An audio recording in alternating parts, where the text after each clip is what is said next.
motivado por pessoas que estão ao seu lado a romper. Aí é terrível no dia que você rompe. O sofrimento é cruel dentro de você. Parece que você nunca mais vai se recuperar, que você só pensa naquela pessoa. Por quê? Porque apesar dela te fazer tão mal, você tem um vínculo doentio com ela, de dependência afetiva. Você sabe que ela te faz mal, mas você não sabe viver sem ela. Aí você começa a dar passos. A primeira semana é horrível. Você sofre, você chora, você não pode ouvir a música, você não pode sentir o cheiro, você não pode ver aquele pedacinho de não sei o que ele esqueceu lá na sua casa, que tudo aquilo é terrível. Mas de repente você começa a dar passos de libertação. É como se você estivesse andando na direção de uma terra que só vai te fazer bem. E um mês depois aquele sofrimento ficou melhor, 2 meses depois aquele sofrimento melhor, e de repente você não está nem mais lembrando. Claro que ainda existe ali um vínculo silencioso sendo desarmado, porque a dependência afetiva, ela não morre da noite para o dia. A gente precisa, é como se você fosse sufocando uma célula cancerosa com o processo da quimioterapia, sabe? Que você vai retirando a vida da célula cancerosa, que é a célula que nos mata. Aí digamos que 3 meses depois, você encontra de novo com aquela pessoa, e você tem aquela famosa recaída. Aí pronto. O castelo que você estava construindo, o chão que você tinha andado, que tinha sido tão difícil, você joga fora e você volta para o Egito, você volta para a escravidão. Você faz o mesmo que os companheiros de Moisés queriam fazer, voltar a comer a cebola, voltar a comer o alimento podre, estragado. Aí você reata aquele relacionamento, porque ele é doentio e você não cuidou da devida distância que você deveria manter. Porque quando você tem essa dependência afetiva, você tem que estabelecer a distância, porque senão você não se cura. Você tem que parar de querer saber da vida daquela pessoa, porque senão você não se cura. Você precisa parar de ficar fuçando o Facebook dela, porque senão você não se cura. Você precisa parar de ficar investigando a vida. Onde que ela foi? O que ela estava? Você tem que cessar todos os pontos que podem lhe fazer querer voltar para o Egito. Porque senão você nunca vai se libertar. Aí 3 meses depois você está bela e formosa já, matando a célula cancerígena, você vai dar mais uns beijos na boca, volta àquela dependência horrorosa e o inferno retorna na sua vida. Na sua primeira semana é até bom que está tudo voltando. Daqui a pouco, minha filha, você está no inferno pior do que você estava 3 meses atrás. É assim. Quando a gente não sabe viver o desconforto que nos edifica, a gente se boicota o tempo todo. É como parar de beber, é como parar de fumar. Você fica sem fumar 1 ano e você comemora porque você parou de jogar aquela toxina cancerígena no seu organismo e de repente você vai lá e acende um cigarro de bobeira e aquele vício volta como se fosse um monstro capaz de te comer inteiro. Pronto. Todo aquele sacrifício que você fez dos primeiros dias sem fumar vão para o saco. Por quê? Todo aquele sacrifício vai para o saco. Por quê? Porque você não foi capaz de viver o desconforto de renunciar. Minha gente, é impressionante como essa mão de Deus nos auxilia assim, nos fazendo conscientes do que nós precisamos romper na nossa vida. São situações que a gente precisa estabelecer limites para elas, porque senão a gente não vai ser curado nunca. A gente vai ficar eternamente doente na fila dos necessitados, chorando e mendigando um pãozinho de bondade do outro, um pãozinho de afeto do outro. Pelo amor de Deus, nós não fomos feitos para isso.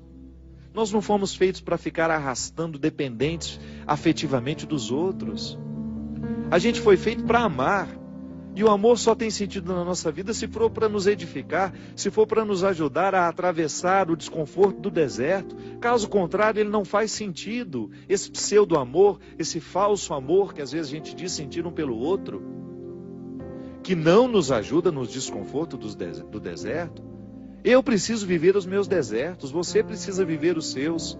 E os verdadeiros amigos são aqueles que reconhecem os desertos que o outro precisa passar e fala: isso mesmo. Vamos passar por esse deserto porque você precisa dele. Agora, a Poliana, ela quer aquela vida feliz, ordenada. Lembra daquela personagem? A Poliana, onde tudo era o jogo do contente, né? Para com isso. Assassine esse instinto infantil que existe dentro de você, que lhe faz ter medo dos desconfortos da vida. O desconforto da vida, quando bem vivido, ele só nos torna melhores. Tira essa máscara de coitadinha que você gruda na sua cara para os outros terem eternamente pena de você. Você só perde tempo na vida assim. Que bobagem. Deus nos segura na nossa mão é para a gente ter condições de atravessar esse deserto. Não é para ficar recaindo eternamente e voltar a comer as cebolas do Egito, porque a gente teve dó de nós, porque a gente teve dó do outro, não. A caminhada é para frente que se vai. E chega um momento quando Moisés chega diante de Deus e fala: agora você resolve essa situação, porque eu não sei mais o que fazer. Já construíram um bezerro de ouro no meio do caminho, já arrumaram confusão, já estão adorando até outras situações, então nem lembrando que o Senhor existe. Eles só não voltam porque está longe demais, mas retornam de outra maneira, não retornam na geografia. Sabe, eles não voltam geograficamente porque estava longe já do Egito. Eles morreriam no meio do caminho. Mas não voltavam geograficamente, mas voltavam afetivamente. Porque às vezes a gente já ultrapassou o território da nossa escravidão físico. Eu já saí da cadeia, mas a cadeia não saiu de mim. É assim que funciona. Eu já dei os passos na direção da minha liberdade, mas eu não fiz a conquista da minha liberdade. Eu não decretei a conquista da minha liberdade. Então eu fico afetivamente preso ao meu passado. Lamentando as cebolas do Egito, lamentando o namoro que terminou, a situação que foi terminada, a amizade que foi traída. Então quando Moisés está diante do Mar Vermelho, e ele fica apavorado, porque agora eles não tinham mais para onde ir, ou atravessavam o mar, ou voltavam para o Egito, e o exército do faraó já estava chegando para capturá-los. O que ele faz? Ele tem uma reunião particular com o Senhor, né? Uma audiência particular de urgência. Liga lá para o secretário de Deus e fala: pelo amor de Deus, você pede para ele me atender hoje, que eu não posso mais ficar sem essa resposta. O exército do faraó está chegando. E aí ele acha que Deus iria dar uma resposta fácil para ele, né? Ia dar uma solução rápida. Não. O que Deus fala? Lembra, Gino? Lembra? Corre, né? Entra nessa água. Olha que frase forte. Diga ao povo que caminhe. Eu não vou fazer por vocês o que só vocês podem fazer. Eu vou dar todas as graças para que o milagre aconteça. Eu vou fortalecer a coragem de vocês, mas se não colocar o pé na água, se não desafiar este mar, ele não se abre. E foi o que o povo fez. Moisés à frente, certamente, cheio de medo também, né? Ai, meu Pai de misericórdia, o que vai acontecer agora? Quando ele começou a entrar, a colocar os pés na água, Deus faz a sua parte. Minha gente, a nós nem importa se isso aconteceu dessa maneira mesmo. A nós interessa é o fato de que Deus faz diariamente isso na nossa vida. Sempre que eu me encorajo a vencer os mares que me desafiam, eu estou exercendo o cuidado de Deus na minha vida. Sempre que eu me encorajo a colocar o pé no mar que me ameaça, eu estou cumprindo a parte da promessa de que Ele estará sempre ao meu lado. Você faz a mesma coisa.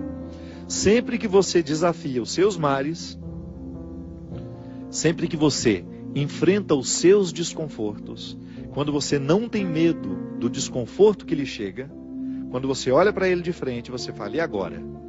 O que é que nós vamos fazer a partir desse momento? O que você me traz de bom? O que você está me desafiando? Eu vou aqui recrutar as minhas melhores partes, porque só isso me interessa. Se o desconforto me chega, eu preciso atravessar esse deserto para poder alcançar essa parte da terra prometida que me espera. É assim que funciona. Não há uma fórmula mágica para a vida. Ainda que a gente não acreditasse em Deus, nós teríamos de viver os desconfortos que nos fazem crescer. Ainda quem não crê em Deus precisa enfrentar os desconfortos de sua história, de sua existência. Agora é claro que quando a gente acredita em Deus, quando nós acreditamos de que existe alguém superior a nós, nos capacitando para a gente fazer a travessia, um conforto a mais nos é oferecido. Por isso, baseados na experiência deste conforto que eu já fiz, que você já fez, em muitos momentos, quando essa mão de Deus cuidou de nós, e que a gente dá continuidade ao processo de caminhada, de enfrentamento. É enfrentamento, a palavra é essa. Se a gente não vive os enfrentamentos diários dos nossos desertos, dos nossos conflitos, dos nossos medos, a gente nunca vai chegar ao conhecimento da terra que Ele nos preparou.